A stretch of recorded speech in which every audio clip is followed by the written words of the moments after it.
Oi pessoal, tudo bem com vocês? Sejam bem-vindos a mais um vídeo aqui no Léguas e Letras e hoje nós vamos falar sobre Crime e Castigo do Fyodor Dostoiévski. Vocês devem ter notado uma pequena diferença no nome do vídeo. O vídeo de hoje vai se chamar Crime e Castigo, Apresentação.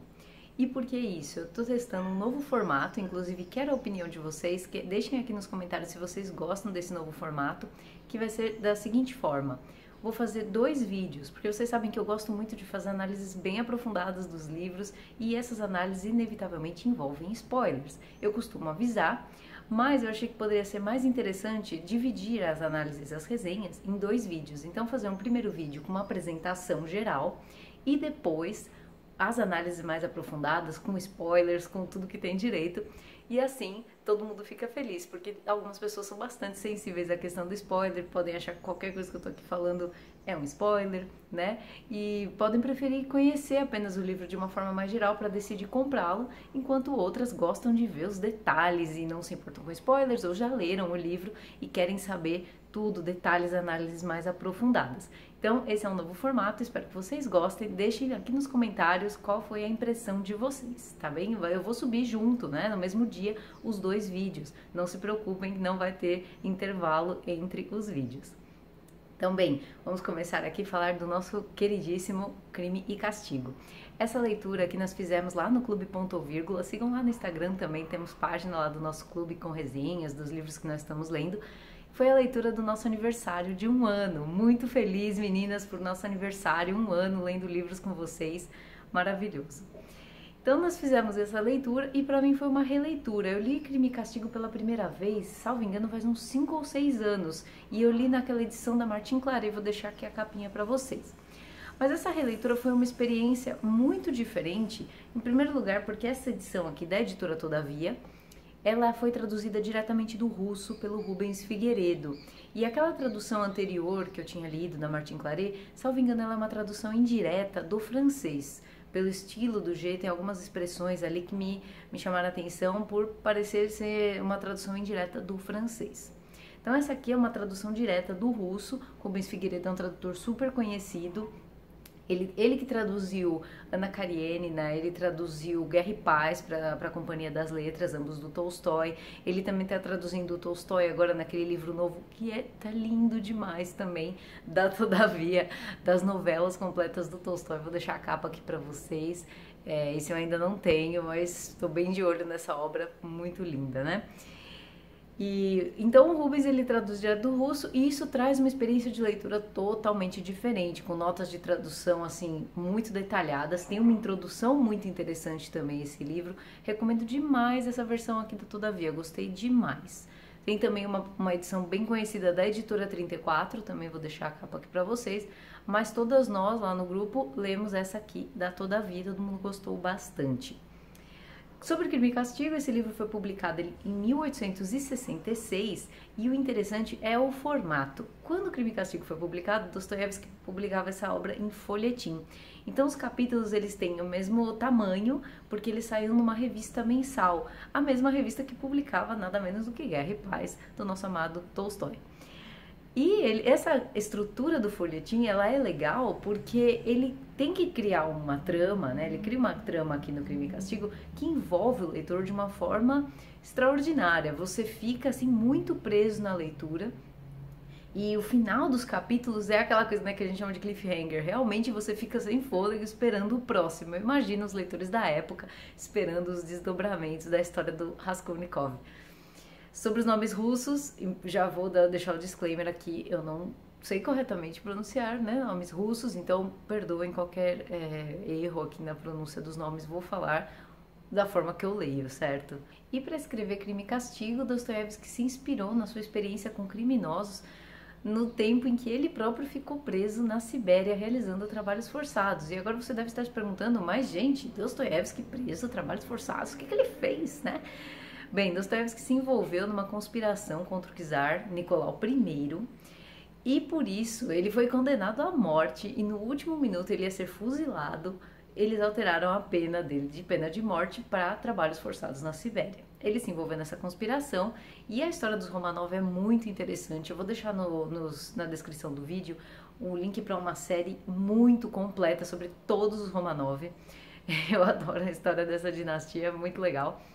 E o Nicolau I, só falando rapidamente, o Nicolau I, ele era irmão do Alexandre II, que foi o czar que aparece no Guerra e Paz do Tolstói.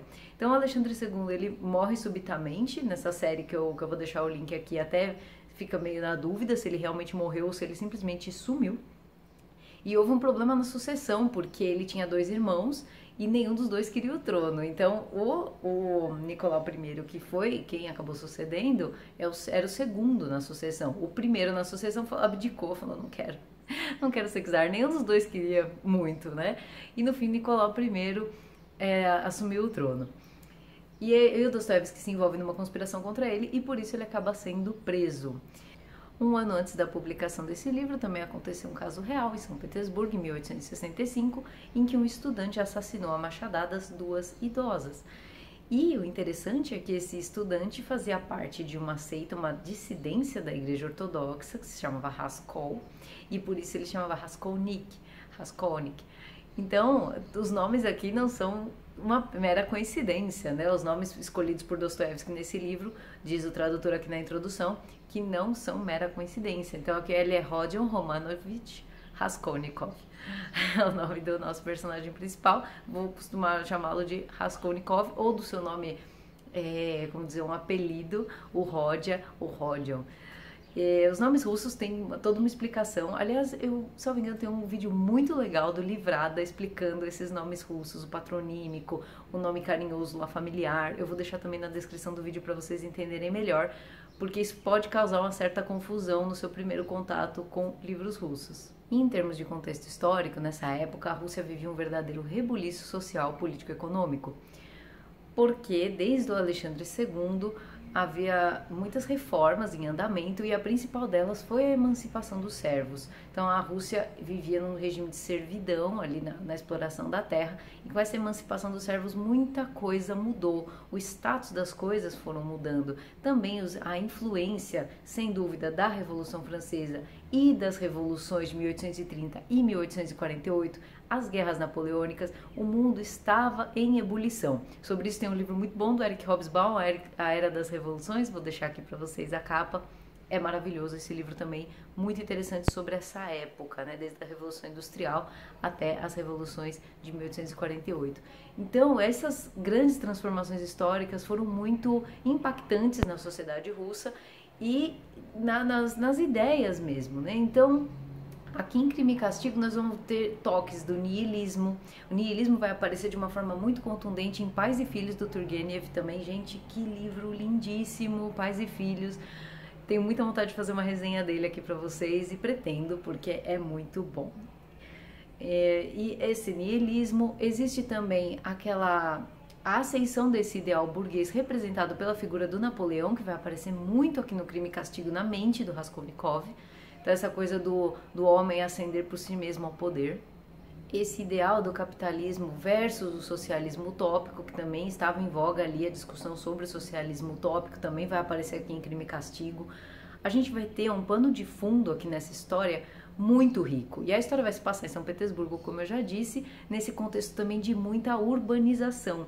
E o Dostoiévski vai colocar isso de uma forma bem interessante, porque ele vai colocar um contraponto entre a cidade, um ambiente opressor, um ambiente assim sujo, apertado, tenso da cidade, versus o ambiente bucólico do campo, que vai aparecer em Sonhos, com descrições muito vivas também disso. Então São Petersburgo vai ser o cenário dessa história e todo esse contexto social político que estava em verdadeira ebulição. O enredo, ele é muito denso, no sentido de que os 6 capítulos dessa história vão se passar em apenas 12 dias. O epílogo vai contar com uma passagem de tempo de 9 meses. Mas vocês podem perceber que em 12 dias, o livro aqui, ele é bastante longo, né? Ele tem cerca de 600 páginas, a versão física, salvo engano, vou colocar aqui o número preciso para vocês. Ele é denso, mas por quê? Porque nós temos um mergulho na consciência do personagem principal e também nos pontos de vista dos demais personagens. Tem vários personagens nessa trama. E como eu disse lá no vídeo da resenha sobre a morte de Ivan Ilitch, há quem diga que Enquanto Tolstói, ele é um escritor horizontal, ele fala de costumes, ele fala de sociedade de uma forma em geral, Dostoiévski é mais um escritor vertical, porque ele realmente provoca um mergulho na consciência dos personagens e, sem dúvida, em Crime e Castigo, isso é muito marcante. Nós vamos ficar dentro da mente do Raskolnikov grande parte da história, acompanhando o que ele pensa, as ideias, as dúvidas, porque, como Raskolnik, que ele também está cindido, ele tem as suas opiniões, ele tá ali na corda bamba sobre a culpa e a inocência dele. Então nós vamos falar disso também daqui a pouco e muito mais na resenha aprofundada. Não deixem de conferir. Então, Raskolnikov, ele é um ex-estudante, é interessante essa denominação, né? Ex-estudante. Basicamente, ele não estuda, não trabalha, não faz nada, fica lá naquele sofá dele. Mas o ambiente que ele vive em São Petersburgo é um cubículo, ele vive numa casinha ali, um apartamento muito pequeno que ele aluga.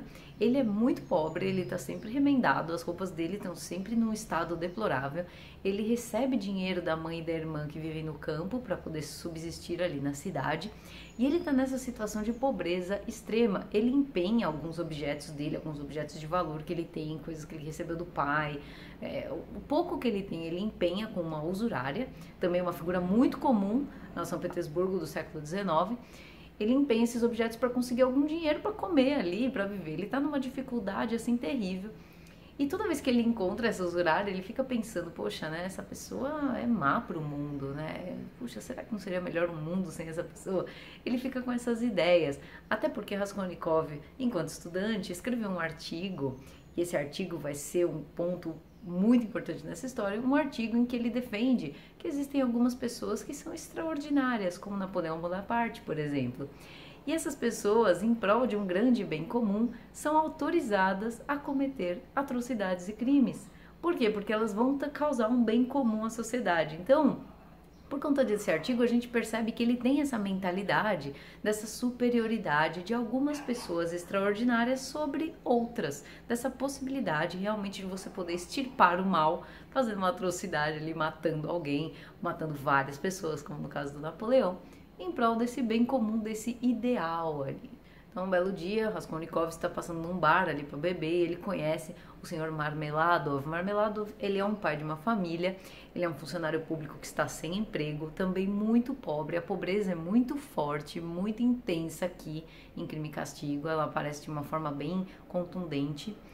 E ele é pai da Sônia, que é uma prostituta. Marmeladov é casado com a Katerina e eles têm 3 filhos, 3 crianças. Então a Sônia, ela acaba meio que sustentando a família através da prostituição. Ela é muito jovenzinha, uma mocinha, minhonzinha, loirinha, magrinha. Ela é super delicada, mas ela acaba levando a família nas costas, economicamente falando, porque ele é um beberrão, ele tinha saído de um emprego, conseguiu outro, mas ele não vai trabalhar simplesmente. Então ele não traz dinheiro para casa, ele fica lá simplesmente bebendo no bar. E é nessa situação que o Raskolnikov encontra o Marmeladov.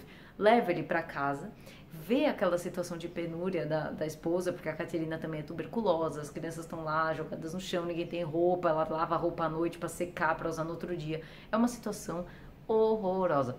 E ele, com muito dó dessa família, acaba dando um dinheiro para eles e pensando, nossa, eu não tenho nem para mim, mas estou dando para eles. Então a gente vê que o Raskolnikov, apesar dessas suas ideias aí de pessoas extraordinárias, com poder para matar pessoas que são más, né, ele é uma boa pessoa, ele ajuda as pessoas, ele dá dinheiro para essa família. E ele vem a conhecer também depois a própria Sônia, por quem ele praticamente vai se apaixonar, ele vai ter uma relação de adoração com a Sônia, que vai ser uma personagem muito importante. Ela é uma figura muito pura, né? É engraçado que o Dostoiévski coloca a pureza e o profano nessa personagem, que ela é prostituta, mas ela é muito religiosa, ela é muito pura, ela faz aquilo para sustentar a família, pelo bem da família. Ele fica sabendo que a sua mãe e sua irmã estão vindo para São Petersburgo visitá-lo e que a sua irmã vai se casar com um homem por dinheiro, porque elas também estão numa situação de pobreza e elas mandam dinheiro para ele e ficam pensando que se a irmã casasse com um homem com mais dinheiro, que se chama Luzhin, esse personagem, ela poderia ter mais condições de ajudar o Rodya, o irmãozinho querido. E nisso Raskolnikov fica um pouco mais ainda animado com essa ideia de eventualmente matar, roubar, cometer algum crime para conseguir salvar a irmã desse ato tão terrível que seria casar apenas por dinheiro, né? Na opinião dele, isso seria uma coisa muito ruim para ele.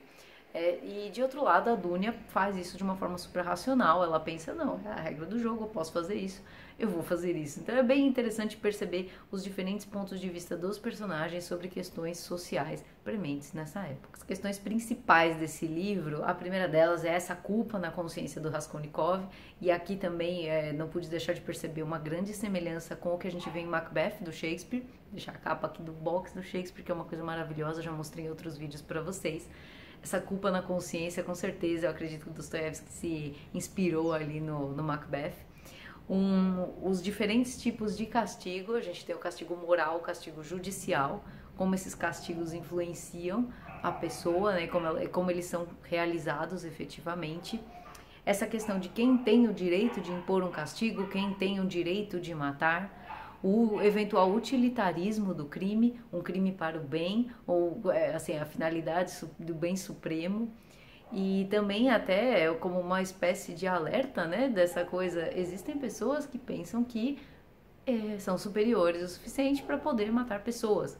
Então existe esse alerta de um lado e de outro essa chancela para que o Estado faça isso, porque nessa época havia pena de morte, o próprio Dostoiévski havia sido condenado à pena de morte. Então a gente coloca aí essas opiniões diferentes, né? Quem tem o direito sobre a vida e a morte? Ou ninguém tem direito sobre a vida e a morte, apenas Deus tem o direito sobre a vida e a morte, né? A entidade superior. Então temos aí 3 possibilidades para pensar em Crime e Castigo. A narrativa é excelente, intrigante. Como eu disse, o formato do folhetim proporciona uma narrativa que vai acelerando com o tempo, chega a um ponto que você não consegue parar de ler. Os diálogos são afiadíssimos. Nossa, eu não posso nem dar mais detalhes sobre esses diálogos, porque eventualmente posso dar um spoiler, fica para o próximo vídeo. Mas Dostoiévski aqui é incrível na construção dos diálogos, dos personagens.